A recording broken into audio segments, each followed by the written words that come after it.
qualidade de vida tem a ver com praticar isso. Eu fico muito desconfiado de algumas pessoas que fazem cursos e aprendem e decoram ferramentas, seja de coaching, de programação neurolinguística e tal, e não usam isso em suas vidas. Então eu acho que a primeira coisa mais importante nisso tudo é você não só ter uma ferramenta que você vai usar num treinamento, que você vai usar para otimizar a sua equipe ou alguma coisa assim, mas também para te tornar uma pessoa melhor. A melhor maneira de você ser bom nessas coisas todas, eu entendo que é você usar na sua vida. Eu brinco dizendo que eu nos últimos quase 4 anos eu gravei mais de 50 CDs. Hoje não é mais CD, né? Tá virando programa de áudio porque a mídia física tá sumindo, né? Mas eu gravei mais de 50 CDs com temas de coaching, programação neurolinguística, junto com uma indução hipnótica e tal. E eu brinco dizendo em sala de aula que eu gravei para mim. E eu aproveito e vendo para as pessoas também. Eu faço para que eu possa ter esse benefício, para que eu possa pensar, fazer distinções, fazer novas conexões mentais, neurais, e isso me tornar uma pessoa melhor e, consequentemente, isso se reflete no meu trabalho também.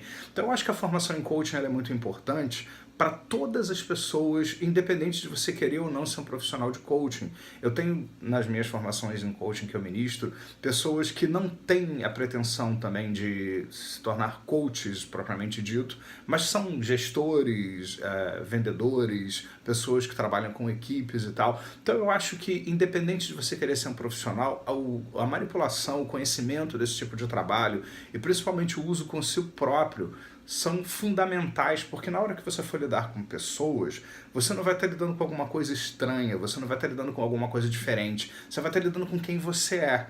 Tem gente que diz assim, poxa, você senta ali, a gente dá pra ver que você faz uma indução e você improvisa, a coisa flui. Eu falei, claro, eu uso isso, eu vivo isso. Eu todos os dias, se não todos os dias, quase todos os dias, eu ouço induções minhas de outras pessoas famosas que eu tenho, para quê? Para estimular minha própria mente nesse sentido. Então eu acho que o caminho vai muito por aí. Trabalhe-se para que na hora que você vai trabalhar com alguém, aquilo seja tão natural que vai ser você. Você não vai ter que fazer um esforço para fazer algo diferente de quem você é. É você ali lidando com outros. Eu acho que é primordial isso.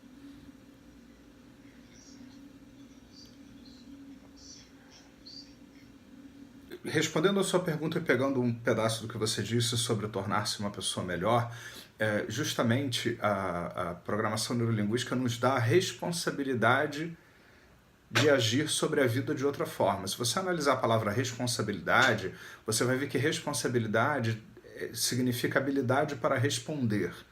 Então, o tempo todo você pode escolher habilidades para responder ao mundo. Isso eu me lembro do Robert Dilts, que é um grande nome da PNL, que esteve lá desde o início com os criadores da PNL, e que ele também é forte no coaching, e ele cita o Tim Gallwey, né, que é considerado o pai do coaching, quando ele fala do jogo interno e do jogo externo. O mundo, acontecem inúmeras coisas do lado de fora, isso é o jogo externo, e o jogo interno é como você reage a isso. Então, independente do que tenha acontecido externamente, a qualquer momento você pode agir sobre o jogo interno e processar coisas de outra forma, o que nos leva à questão do mapa, né? E já a história da PNL. Toda a PNL pode ser entendida de uma maneira geral no modelo de comunicação da PNL. As coisas entram pelos 5 sentidos, elas são arrumadas, são organizadas, não cabe tudo que entra, então você deleta uma parte, ou seja, você fica com alguns pedaços daquilo que entra pelos 5 sentidos, você generaliza, ou seja, você passa por algumas experiências eu fui em tal lugar, eu fui maltratado, então todo o inglês é frio. Não, tem ingleses que são muito mais calorosos que muitos brasileiros, né? Então, mas a gente generaliza, a gente tem que fazer essas coisas, né? Porque senão você aprender tudo todo dia nos mínimos detalhes seria impossível. E você compara o tempo todo coisas que acontecem com você com coisas que estão dentro de você. O nome disso é distorção. Então você organiza um monte de outras coisas dentro de você, vários significados, e você cria o tal do mapa, né? Tem um dos pressupostos da PNL, o mapa não é o território. O que significa que você não lida com a realidade, você lida com uma expressão da realidade. Quando você pensa em alguém, em alguma coisa, em algum lugar, qualquer questão, nunca você vai estar lidando com a coisa em si, você está lidando com a representação interna daquilo dentro da tua cabeça. O que é aquilo para você, as conexões que você fez, a forma como você arrumou isso dentro da tua cabeça. Então, quando eu digo eu gosto de fulano, eu não gosto de ciclano, eu gosto de tal lugar, eu gosto de tal coisa, isso não é legal para mim, isso é bom para mim, são conexões que eu fiz e fui juntando esse colar de pérolas, de conexões dentro da minha cabeça, e isso criou o meu mapa. O que está no meu mapa gera estados. Para mim, esses estados influenciam a nossa fisiologia e a nossa fisiologia influencia o nosso comportamento. Então, se eu começo a ter conexões que me fazem ver o mundo de forma pessimista, depressiva e etc., isso gera um estado depressivo em mim, isso afeta a minha fisiologia, eventualmente eu posso ficar doente fisicamente mesmo, porque o órgão começa a funcionar diferente e tal, e o meu comportamento para o mundo vai ser um comportamento depressivo, essa é a imagem que eu vou vender para o mundo. Então esse é o modelo de comunicação da PNL que explica por que muitas coisas acontecem, e por que é muito fácil muitas vezes para a PNL você interferir nessa cadeia para buscar novas experiências. A PNL começou nos Estados Unidos nos anos 70, com Richard Bandler. Richard Bandler foi estudar física e computadores nos anos 70 nos Estados Unidos. Isso é uma coisa muito interessante, porque eu acho que um dos grandes sucessos da PNL é que pela primeira vez o comportamento humano ele foi observado do ponto de vista de um cientista, de um físico e de um estudante de computador. Né? Ou seja, como é que surgiu a PNL? Richard Bandler precisava de dinheiro, porque ele, embora estivesse lá na universidade, ele tinha que pagar as taxas, que eram muito altas, e ele conseguiu um emprego como editor lá nos Estados Unidos, e deram para ele umas fitas cassetes, não sei, algumas pessoas lembram o que é isso, fita cassete, né?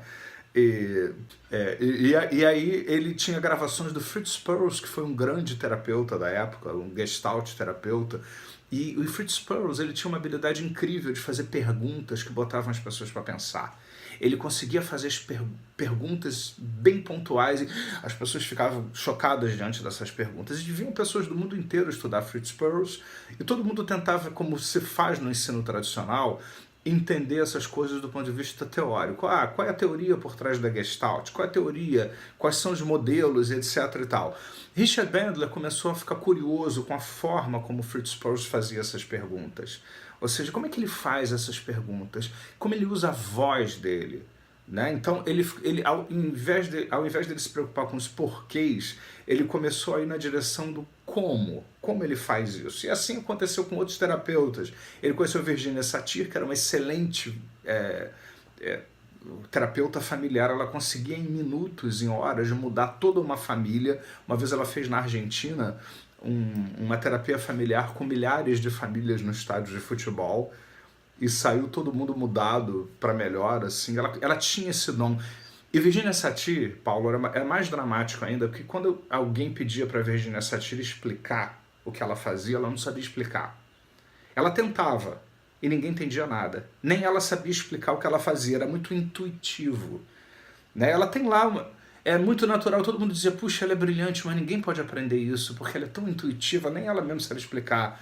E Milton Erickson, grande hipnoterapeuta, conseguia resultados acessando a mente inconsciente das pessoas e conseguia resultados médicos, inclusive psiquiátricos, que ninguém mais conseguia. Então Richard Bandler, depois com John Grinder, eles começaram a se perguntar como as pessoas fazem o que eles fazem, não por quê.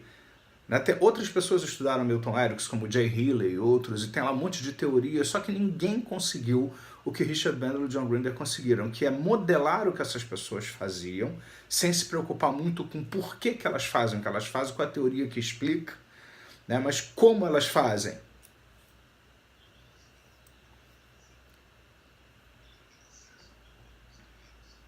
Sim.